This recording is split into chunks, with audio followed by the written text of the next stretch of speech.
तो दिल्ली के अंदर नागरिकता संशोधन कानून के खिलाफ चल रहे प्रदर्शनों के बीच 2020 में जो फसाद हुए थे उसको लेकर के कोर्ट की तरफ से बड़ी खबर है। अब कोर्ट ने एक और मामले पर फैसला सुनाते हुए 9 लोगों को बरी कर दिया है। दोस्तों इनके नाम और इसकी पूरी जानकारी आगे आपको देंगे। साथ ही साथ दोस्तों एक और बड़ी खबर आ रही है नागरिकता संशोधन कानून लागू करने को लेकर के गृह मंत्रालय की तरफ से। अब गृह मंत्रालय की तरफ से नागरिकता संशोधन कानून लागू करने को लेकर के एक और आदेश जारी किया गया है, इसकी भी आपको जानकारी देंगे। साथ ही साथ तीसरी बड़ी खबर आ रही है दोस्तों, दिल्ली के अंदर अंजलि केस पर अब शाहरुख खान का एक फाउंडेशन है मीर फाउंडेशन, उसकी तरफ से बड़ा ऐलान किया गया है। और शाहरुख खान के इस फाउंडेशन की तरफ से किए गए ऐलान के बाद भक्तों की जमात में मायूसी छाई हुई है। किस तरह से इस पर भी जानकारी देंगे, उससे पहले एक छोटी सी रिक्वेस्ट करेंगे, इस वीडियो को ज्यादा से ज्यादा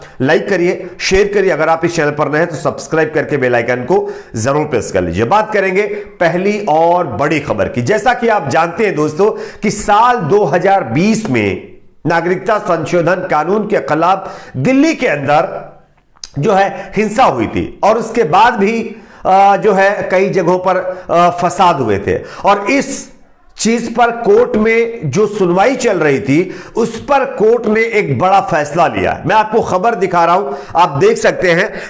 करीब 3 साल पहले सीएए और एनआरसी के मुद्दे पर दिल्ली में हुए फसाद से जुड़े एक मामले में निचली अदालत ने 9 लोगों को जो है आरोपियों को संदेह का लाभ देते हुए बरी कर दिया। आपको बता दें कि 9 लोगों पर 25 फरवरी 2020 को उत्तर पूर्वी दिल्ली में चमन पार्क इलाके में एक दुकान में लूटपाट और आगजनी का आरोप था। शनिवार को दिल्ली की निचली अदालत में इस मामले की सुनवाई हुई है और सुनवाई के बाद कोर्ट ने पाया कि फसाद के मामले में एक लौता गवाह एक हेड कांस्टेबल था, लेकिन किसी मामले में एकमात्र गवाही पर्याप्त नहीं हो सकती कि ये लोग भीड़ का हिस्सा थे। और इसी का फायदा देते हुए 9 लोगों को दोस्तों रिहा कर दिया गया है, यानी इस मामले पर बरी किया गया है। इस बात को ध्यान में रखते हुए अतिरिक्त सत्र न्यायाधीश पुलस्त्य प्रमाचला ने कहा है कि मुझे लगता है कि इस मामले में आरोपियों के खिलाफ जो भी आरोप लगाए गए वो संदेह से परे साबित नहीं हुए हैं, इसलिए आरोपियों के उनके खिलाफ लगाए गए सभी आरोपों से उनको बरी किया जाता है। आपको बताता हूं इनके नाम क्या है। देखिए साल 2020 में दिल्ली में हुए फसाद मामले में गोकुलपुरी थाना पुलिस ने शाहरुख, पहला नाम, दूसरा राशिद, तीसरा नाम मोहम्मद शहनवाज, चौथा नाम शोएब, उसके बाद आजाद, उसके बाद अशरफ अली, उसके बाद परवेज, उसके बाद मोहम्मद फैसल और राशिद पर जो है दंगा सहित भारतीय दंड संहिता की कई अलग अलग धाराओं के तहत मामला दर्ज किया गया था। अब अदालत ने कहा है कि दंगाई भीड़ द्वारा उपद्रव और आगजनी जैसे गैरकानूनी काम अच्छी तरह से स्थापित होते हैं, लेकिन भीड़ में आरोपी व्यक्तियों के शामिल होने के लिए हेड कांस्टेबल विपिन ही इकलौते गवाह थे। इस वजह से इन आरोपियों को संदेह का लाभ दिया जाता है और इसी लाभ के चलते इनको इस मामले में बरी कर दिया गया है। ये पहली बड़ी खबर है। दूसरी बड़ी खबर यहां पर आ रही है नागरिकता संशोधन कानून को लेकर के। आप जानते हैं गृह मंत्री अमित शाह और उनका पूरा मंत्रालय जो है नागरिकता कानून को लेकर के तेजी से काम कर रहा है। और अब खबर यह है कि नागरिकता संशोधन कानून अभी लागू नहीं किया जाएगा, अभी फिलहाल लागू नहीं होगा। मैं आपको खबर भी दिखा रहा हूं, आप देख सकते हैं।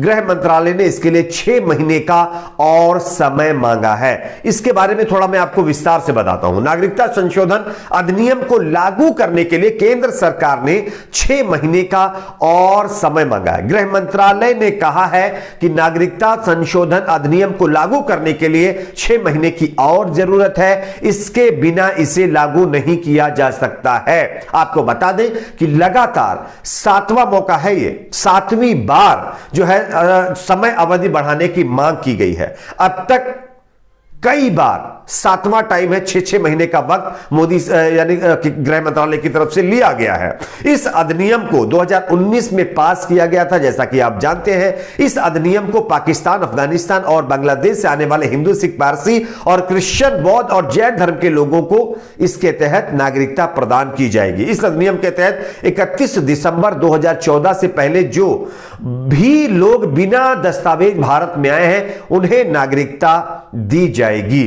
और उसके बाद से आए हुए लोगों को नागरिकता नहीं दी जाएगी। और इस मामले पर लगातार जो है गृह मंत्रालय से कभी आरटीआई लगा करके तो कभी सदन में जवाब पूछा जाता है कि यह कानून कब लागू किया जाएगा। तो इसको लेकर के अब फिर से एक बार गृह मंत्रालय की तरफ से यह स्पष्ट कह दिया गया है कि फिलहाल नागरिकता कानून लागू नहीं किया जाएगा। 6 महीने का और इसमें समय लिया गया है। उसके बाद इसके जो एक तरह से नियम है, कानून है, क्या क्या चीजें जो मुकम्मल तरीके से जब तक नहीं बन जाती हैं तब तक इसको अमल में नहीं लाया जाएगा। बात करेंगे एक और खबर की। अगली बड़ी खबर दोस्तों यहां पर आ रही है दिल्ली के अंदर अंजलि केस को लेकर के। आप जानते हैं दिल्ली के अंदर एक बेटी को दिल्ली की सड़कों पर किस तरह से घसीटा जाता है और उसके बाद उसको खत्म कर दिया जाता है, यह आप सभी लोगों ने देखा। खैर, इस मामले पर मीडिया से लेकर के पूरे देश में चर्चा हो रही है। तो वहीं अब शाहरुख खान के एक फाउंडेशन जिसका नाम मीर फाउंडेशन बताया जा रहा है, उनकी तरफ से उस बेटी की मां को, जो बीमार मां है, उसको बड़ी धनराशि मदद के तौर पर देने का ऐलान किया गया है। इस पर खुद मीडिया के अंदर चर्चा हो रही। मैं आपको दिखाना चाहता हूं, मीडिया का ये वीडियो देखिए, उसके बाद इसकी चर्चा करेंगे। शाहरुख खान का मीर फाउंडेशन सामने आया है। फाउंडेशन ने अंजलि के परिवार की आर्थिक मदद की है। मदद की रकम कितनी है अभी यह खुलासा नहीं किया गया है। फाउंडेशन का नाम शाहरुख खान के पिता के नाम मीर ताज मोहम्मद खान के नाम पर है। अंजलि के परिवार ने भी मदद की पुष्टि की है। हालांकि अभी परिवार ने भी रकम की बात क्या है, कितनी है, ये नहीं बताया है। अंजलि के साथ जो बर्बरता हुई थी, अंजलि अपने परिवार की इकलौती कमाने वाली थी, उसकी माँ भी बीमार रहती है और उसके छोटे भाई बहन हैं।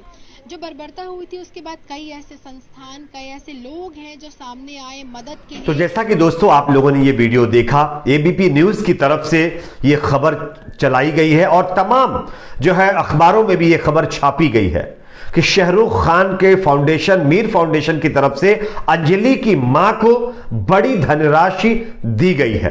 और इस ऐलान के बाद उन जो है भक्तों के अंदर लगातार सन्नाटा पसरा हुआ है जो शाहरुख खान की फिल्म पठान का बाइकॉट कर रहे थे।